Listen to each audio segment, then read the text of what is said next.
हम अपने भारतवासियों को अगर हम परम सुखी करना चाहते हैं, तो केवल वस्तु और व्यवस्था से नहीं कर सकते।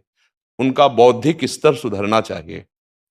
आज हमारे समाज का बौद्धिक स्तर गिरता चला जा रहा है। बहुत चिंता का विषय है। हम सुविधाएं दे देंगे, हम विविध प्रकार की भोग सामग्रियां दे देंगे, लेकिन उनके हृदय की जो मलिनता है, जो हिंसात्मक वृत्ति है, जो अपवित्र बुद्धि है, ये जब तक ठीक नहीं होगी, तब तक हमारा देश धार्मिक देश है। हमारे यहाँ धर्म की प्रधानता है। तो इसी बात को बार बार हम सबसे निवेदन करते हैं कि ये जो हमारी नई पीढ़ी है, इसी से हमारे राष्ट्र की रक्षा करने वाले प्रकट होते हैं। जो विद्यार्थी जन है, उन्हीं में कोई एमएलए बनता है, उन्हीं में कोई सांसद बनता है, उन्हीं में कोई मुख्यमंत्री बनता है, उन्हीं में कोई राष्ट्रपति या प्रधानमंत्री उन्हीं में अपने लोग भी सब थे। अब हमारी शिक्षा केवल आधुनिकता का स्वरूप लेती जाए और व्यभिचार प्रवृत्ति, व्यसन प्रवृत्ति, हिंसा प्रवृत्ति, ये नई पीढ़ी में देखकर बहुत असंतोष हृदय में होता है। इसीलिए कितनी भी शरीर में पीड़ा हो, हम प्रयास करते हैं जितने से जितने सामने हमारे भगवत स्वरूप जन आते हैं, पहले बुद्धि शुद्ध होनी चाहिए। मय्येव मन आदत्स्व मयि बुद्धिम निवेशय, तो निवशिष्यति मय्येव अत ऊर्ध्वम न संशया, तू मेरे में ही निवास करेगा, अर्थात भगवदानंद में। अविनाशी जीव कभी भोग विलास में तृप्त हो ही नहीं सकता। हम अगर अपने राष्ट्र की विशेष सेवा, तो हमारे धर्म का परिचय, जैसे आप जन करते हैं, धर्म का हमारा क्या स्वरूप है, हमारे जीवन का लक्ष्य क्या है।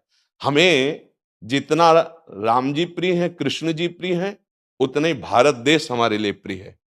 जैसे राम भक्त, कृष्ण भक्त, वैसे ही हमारे भारत देश का हर जन जन हमारा आदरणीय और पूजनीय।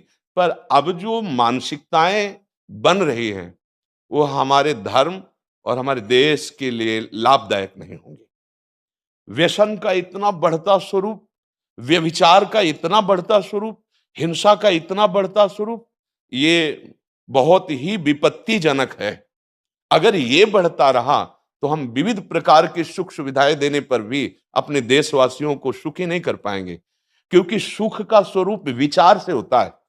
सुख और दुख की स्थिति सत्य नहीं है, आगमा पाइनो अनित्यास, लेकिन हमारा विचार, और विचार हमारा गंदा हो रहा है।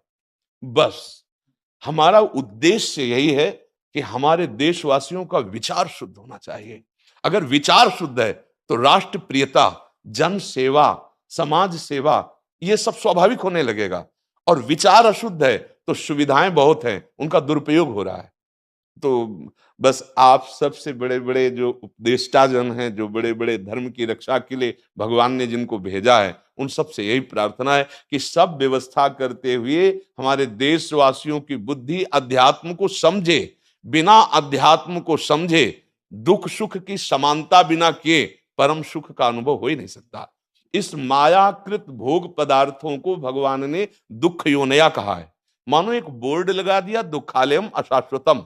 और हम सब यही चाहते हैं कि लौकिक भोगों को भोगने से ही हमारा राष्ट्र सुखी हो जाएगा या हम सुखी हो जाएंगे। नहीं, लौकिक भोगों को पूजन सामग्री बना करके और साध्य सच्चिदानंद प्रभु को रखा जाए, तो आनंद की उमंगन हो जाएगी। बहुत सुंदर मानव जीवन का स्वरूप है, जिसे देव दुर्लभ कहा गया। दुर्लभो मानुषो देहो, लेकिन क्या दुर्लभता शब्द स्पर्श रूप रस गंध इन्हीं विषय के भोगने की या इन्हीं सुविधाओं के लिए दुर्लभ कहा गया? दुर्लभ है किसी सच्चिदानंद सुख के लिए। और उस सुख को तो हम भूले हुए, एकदम बहते हुए शब्द स्पर्श रूप रसगंध के प्रवाह में चले जा रहे हैं, और इसी को सौभाग्य समझ रहे हैं कि हमें सुख प्राप्त हो रहा है। नहीं, हम सबसे प्रार्थना करते हैं कि आप अपने धर्म को समझिए। आप अपने स्वा को जहां जहां स्थापित करते चले जा रहे हैं, आप उसे गंदा करते चले जा रहे हैं। मदिरा में, हिंसा में, द्यूत कीड़ा में, बेविचार में, इसे दोष नहीं समझा जा रहा है। और हमारे शास्त्र और हमारा धर्म इसको निषेध करता है। कलयुग की स्थिति बताई गई है। छोटे छोटे बच्चे व्यसन करने में लग गए। आज स्कूली विद्यार्थी जिनको ब्रह्मचर्य से पुष्ट होना चाहिए, वो ब्रह्मचर्य नष्ट कर रहे हैं। ये बड़ा चिंता का विषय है। हमारे देश के लिए जो जवान चाहिए, हमारे देश के लिए जो भक्ति चाहिए, उसमें बुद्धि और शरीर बल दोनों होना चाहिए। शरीर बल क्षीण हो रहा है, क्योंकि व्यभिचार प्रवृत्ति में बहुत कमजोर अवस्था में, जैसे गेहूं की फसल है और गलेथ में काट ली जाए, तो न दाना मिलेगा न सही भूस मिलेगा। ऐसे ही 20 वर्ष की अवस्था तक यदि ब्रह्मचर्य नष्ट कर दिया जाए तो वो गृहस्थ के योग्य में नहीं रह सकता। राष्ट्र सेवा की क्या बात है। हमारे राष्ट्र सेवा के लिए बहुत विशाल हृदय की आवश्यकता है। हमारे शरीर को बहुत स्वस्थ रखने की आवश्यकता है, तभी हम समाज सेवा, राष्ट्र सेवा। तो शरीर और बुद्धि दोनों का स्वस्थ होना बहुत आवश्यक है। तो शरीर को तो नष्ट किया जा रहा है विषय भोगों में। लोग समझने लगे हैं कि मांस खाने से हमारा स्वास्थ्य अच्छा रहेगा, हम बलवान बनेंगे। अध्यात्म बल नहीं तो तेरे शरीर की चर्बी बढ़ा ले, लेकिन तू न काम पर विजय प्राप्त कर सकता, न क्रोध पर, न लोभ पर, न मोह पर, न हिंसा पर। फिर क्या जीवन।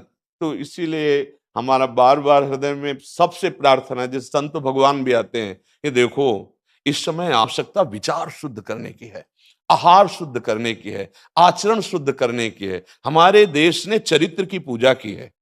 रावण किसी बात में कम नहीं था। आज भी कोई शिव अगर अभिषेक होता है तो तांडव स्तोत्र उसी का गाया जाता है। जटाटवी गलत ज्वल प्रवाह पावित स्थले। ऐसा विद्वान और ऐसा बलवान जो 20 बार जैसे झूला आराध्य देव को झुलाया जाए, ऐसे महादेव सहित पार्वती को बाजुओं पे झुलाया, वो महाबली चरित्रहीन हो गया तो अपने देशवासियों ने राक्षस कह दिया उसको। चरित्र, आज हम चरित्र पर ध्यान ही नहीं दे रहे। चरित्र बेचना मतलब कोई समझ में नहीं आ रहा। छोटे छोटे बच्चे चरित्रहीन हो रहे हैं। हमारा राष्ट्र संकट में पड़ जाएगा अगर हमारे बच्चे व्यवस्थित नहीं हुए, उनकी बुद्धि शुद्ध नहीं हुई, उनका स्वास्थ्य ठीक नहीं रहा। कौन आगे चल कर के है? यही पीढ़ी तो है ना। इन्हीं में से तो निकलते हैं हमारे राष्ट्र भक्त, भगवत भक्त, देश सेवी। तो सबसे यही प्रार्थना है कि हमारे नई पीढ़ी को सुधारा जाए।